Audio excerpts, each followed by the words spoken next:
Testimonios de dimensión oculta. Un espacio donde la realidad se desdibuja y lo inexplicable cobra voz. Aquí escucharás relatos reales de personas que se han cruzado con lo desconocido. Encuentros con lo imposible. Experiencias cercanas con el más allá. Fenómenos sin explicación aparente. Misterio, ufología, lo insólito.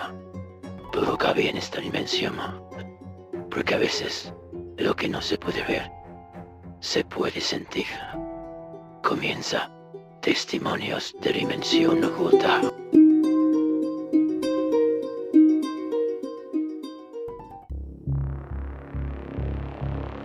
En Dimensión Oculta, las voces de quienes han vivido lo imposible toman protagonismo. Prepárate para escuchar un testimonio que abre la mente a nuevas posibilidades. Tenemos un testimonio en Dimensión Oculta. Vamos directamente con ella. ¿Qué tal? ¿Cómo estás? ¿Podrías contarnos quién eres? Buenos días. Me llamo Patricia y soy una vecina de Santa Cruz, pero que durante muchos años mis padres han tenido, que no son de allí, pero han tenido una casa en la zona de La Matanza, en la zona de la costa, en Jagre. Y durante muchos años, pues pasábamos los fines de semana arriba, recogíamos a los domingos para volver los lunes. Y la verdad es que es una zona maravillosa, Soste. Es una zona donde tienes todo el mar delante, es el acantilado, el parque natural de lo que es Jagre, y es una maravilla. Y estás prácticamente solo porque nosotros estamos como al borde del acantilado y luego hay un par de chalés abajo de alemanes que están casi siempre deshabitados, no deshabitados, sino que vienen en temporadas de año. Y bueno, hemos estado siempre, sobre todo en aquella época. Ahora ya es más difícil porque ya ahora son alquileres vacacionales, pero en aquella época pues estábamos relativamente solos con el acantilado para nosotros.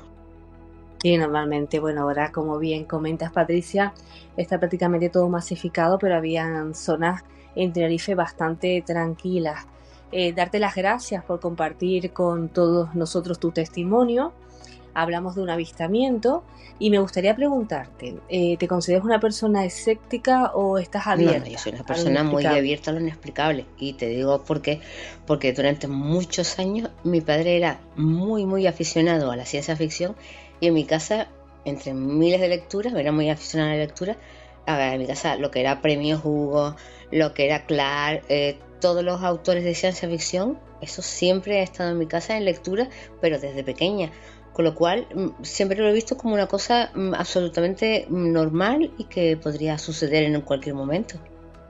No, y aparte en Tenerife hubo una época que hubo un boom, es decir, que salía hasta en las noticias, era muy habitual hablar de avistamientos. Sí. Yo me acuerdo de vivir esa época. Era un poco pequeña, pero me acuerdo de vivirla bastante bien. Era la época en que los avistamientos se hacían, sobre todo tenían lugar en la parte del Médano. Nosotros íbamos a veranear algunas veces al Médano, y ya te digo, en la parte de Montaña Roja, cada día se veía un ovni. Entonces, pero salíamos todos, la gente del pueblo, todos los que estábamos en el pueblo. Me refiero a los grupos que quedábamos por la noche en la plaza del Médano. Lo mismo te digo, que el Médano era una oscuridad absoluta, no había sino la luz que estaba delante de la plaza y delante de cada casa, porque todo lo demás estaba totalmente deshabitado.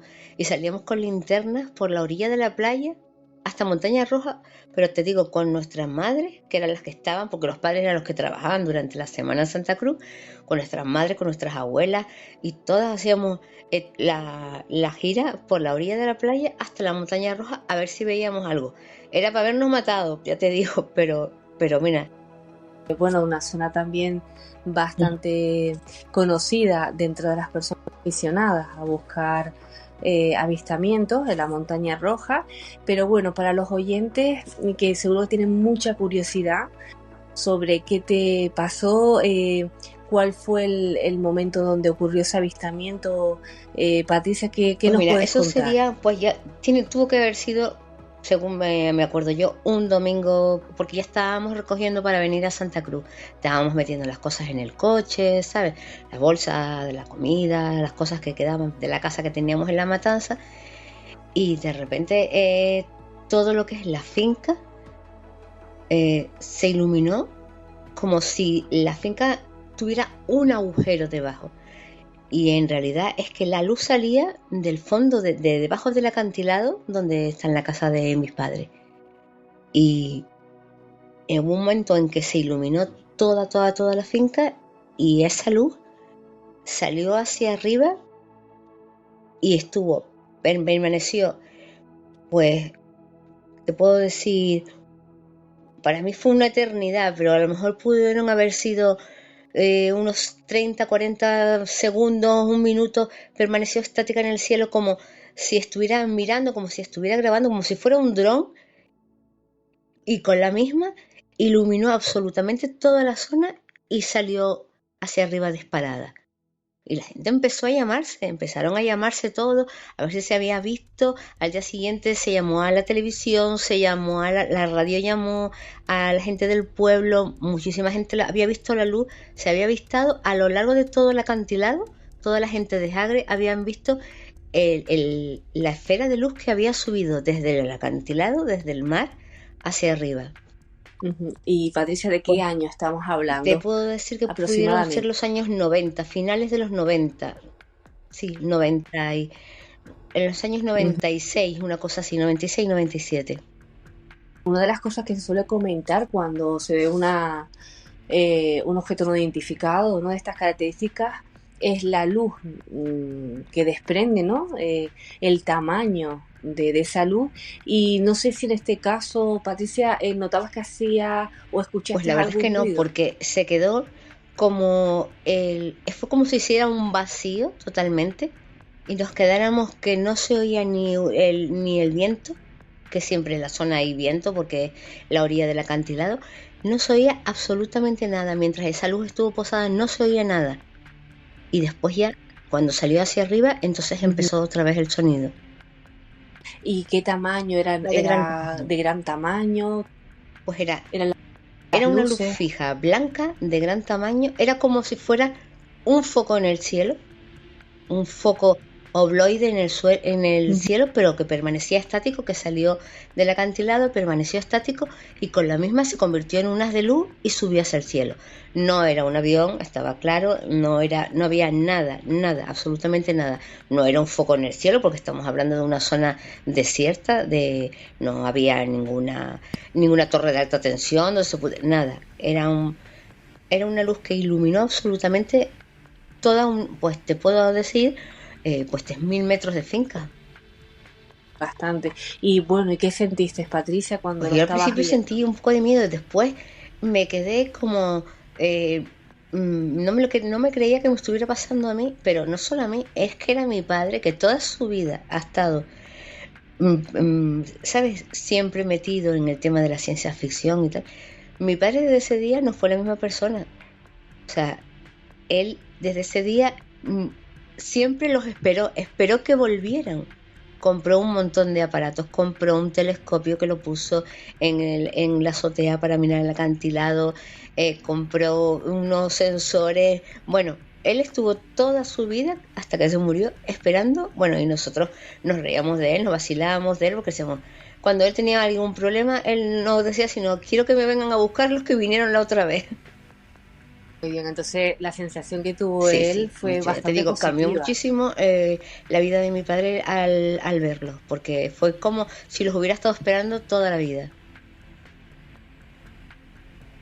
¿Y en ti, Patricia, cambió tu forma de ver el mundo para mí, que yo espero y creo que tengo la mente bastante abierta en ese sentido, bueno, no sé si en muchos sentidos, pero para mí fue una experiencia de afirmarme un poco más en que realmente no estamos solos, no podemos estar solos. Es que te pones a mirar, te pones a un poco a hurgar en las concepciones de Sagan y de toda la gente que ha creado el mundo del supuesto misterio, y es verdad que no podemos estar solos, no podemos haber salido. Yo no te digo que no hayamos evolucionado, que eso es lógico, ¿no? No voy a poner en duda la teoría de la evolución, pero tiene que haber algo arriba que nos ayudó a conformarnos como los seres humanos que ahora somos. Ujú. Y bueno, me imagino, aparte de hablar hoy con nosotros, ¿llegaste a hablar con algún experto sobre este Bueno, tema? ¿Tuviste el esa que habló fue mi oportunidad? padre porque mi padre estaba súper emocionado. Mi padre sí que habló en la radio un par de veces, un par de emisoras que lo llamaron. Yo no, porque la verdad que en esa época era una época de niños pequeños, colegio, y no tuve la oportunidad, pero sí, mi padre estaba súper emocionado y habló y de hecho luego lo siguieron llamando porque mi padre conocía muchas historias antiguas de Santa Cruz, de ese estilo, de cuevas volcánicas, túneles volcánicos que se adentraban en Santa Cruz. Por ejemplo, el que estaba en el Parque de la Granja entraba y salía por Salamanca porque él vivía en la zona de Salamanca Chica y, y la verdad que él se quedó súper emocionado con el tema. No normal, lo lógico, imagínate, ¿no? La experiencia y sobre todo si él ya tenía ese interés por la ciencia ficción, por la vida en otros planetas. Y yo no sé si, Patricia, ¿ha sido esta la única experiencia que has tenido o has tenido No, yo alguna no he otra tenido experiencia ninguna más. después? Lo único que sí tenía cuando era pequeña, ya te digo, cuando el boom en el 76 sería más o menos 76, 77, que era la época también en la que estaba muy alto el tema del Empayac aquí en Tenerife, pues claro, todos esos supuestos avistamientos que no te digo que no fueran avistamientos en el Médano, mucha gente los mm, correlacionaba un poco con desembarcos de gente del Empayá que venían de Argelia y desembarcaban en el Médano, y esas eran las famosas luces que se veían, barcos que estaban detrás de la montaña roja, descargando personas o descargando mercancías. Y ya te digo, era la época del Empayá, la época del aviso de los avisos de bomba cada día en los colegios, en Santa Cruz, bueno, después ya lo que pasó en el aeropuerto con el famoso aviso de bomba que generó el accidente del aeropuerto. Pues era esa época. En esa época casi siempre se hablaba todas las semanas de un avistamiento. Sé que, como comentas ahora, son muchas las personas en Tenerife y en otras partes del mundo que han vivido lo mismo, han tenido tu misma experiencia. ¿Qué le dirías a esas personas que a lo mejor no se atreven a contar su Pues que experiencia? yo pienso que contarlo es liberador y que nos convierte en comunidad. Y no es ninguna comunidad extraña, sino es una comunidad de personas que hemos visto y que creemos que hay algo más allá, que no tenemos una explicación científica, o si la hay no tenemos acceso a ella, y que bueno, por lo menos nos tranquiliza un poco nuestra sed de aprender, nuestra sed de que no estamos solos en el mundo, y que se liberen un poco y que hablen en este tipo de programas, y así todos podemos contar nuestra experiencia, y lo mismo, eso que tú viviste, yo también lo viví a lo mejor en otro lado, y se me despierta la conciencia, y es verdad, yo estuve allí, por decirlo así, vamos a, a decirlo, y, y bueno, y formamos eso, ya te digo, una comunidad de personas creyentes en, en este tema del más allá y con la mente abierta para este tipo de misterios. Gracias, Patricia.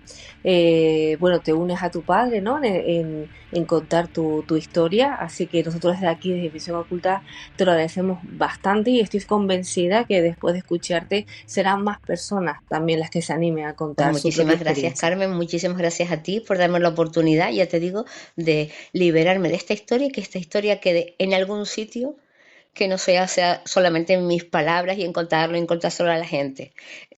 Muchísimas gracias. A ti, un abrazo enorme.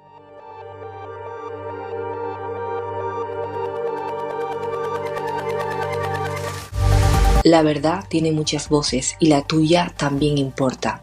Si has sido testigo de lo inexplicable, cuéntanos tu historia, porque en Dimensión Oculta cada relato suma una pieza al misterio.